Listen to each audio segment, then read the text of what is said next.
उतरून जावं लागतं.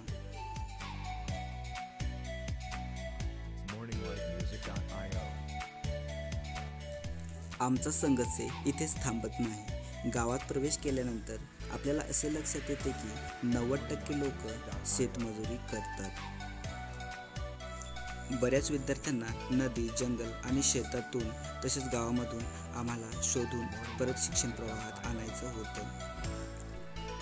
पालकांची आर्थिक परिस्थिती खूप बिकट आहे. गावात निरक्षरता खूप असल्याने शैक्षणिक कार्यात बऱ्याच अडचणी येतात. सर्व पालक हे रोजगारासाठी बाहेरगावी गेलेले आहेत.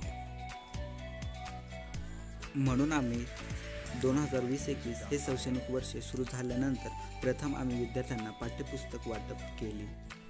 त्यानंतर श्री गावित सर व मी स्वतः आम्ही दोघांनी विद्यार्थ्यांना वह्या, पेन व स्वाध्याय पुस्तिकेचं वाटप केलं. आम्ही विद्यार्थ्यांना घराच्या वरांड्यात किंवा शाळेच्या वरांड्यात सोशल डिस्टन्सिंग पाळून सतत मार्गदर्शन करत असतो.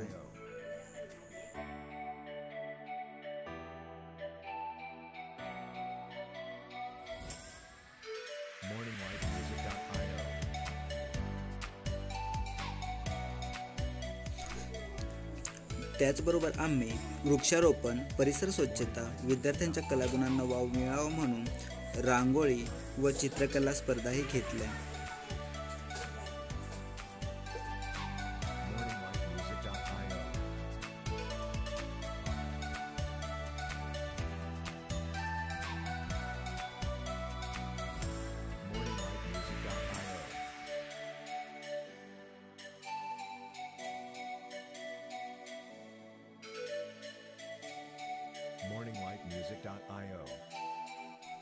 तसेच कोरोना काळात आरोग्याची तपासणी व काळजी कशी घ्यावी याचे आशा व अंगणवाडी कार्यकर्ते यांच्याद्वारे मार्गदर्शनही केले.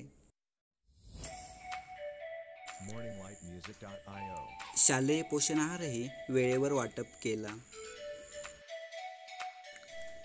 ह्या सगळ्यांचं फलित म्हणून आम्हाला विद्यार्थी स्वतः आमची रोज उत्सुकतेने वाट बघत वरांड्यात अभ्यास करत बसताना दिसून आले. तसेच घरीसुद्धा लहान लहान मुले आवडीने अभ्यास करू लागले. पुढील फोटो हा नकळत काढलेला होता. तो क्षण आमच्या प्रयत्नांना समाधान देऊन जाणारा असा होता.